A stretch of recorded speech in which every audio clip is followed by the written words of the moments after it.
Alright, so as we all know, Pakistan is one of the big agricultural countries inside Asia and in the world.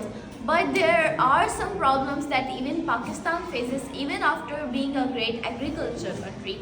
There are problems like less of education. The literacy rate of Pakistan is really low. Like more than half of Pakistan's population is illiterate.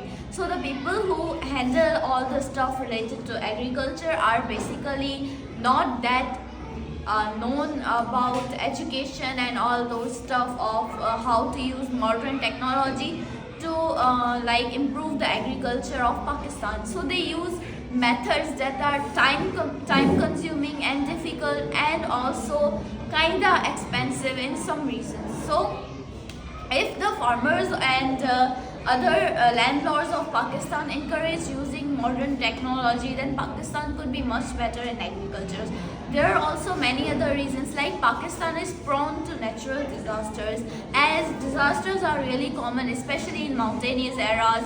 The earthquakes sometimes and earthquakes and storms, etc., they literally ruin the fields of Pakistan, and it becomes really difficult for the persons to continue contributing to agriculture.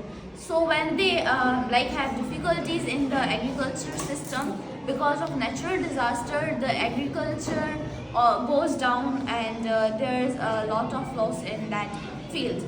Also, there are some other disadvantages, like the large amount of land that belong to one landlord or many landlords, but the land is too much, so they fail to cultivate it all, and the land remains barren, which is not put into use, and the all land and agriculture goes to the waste.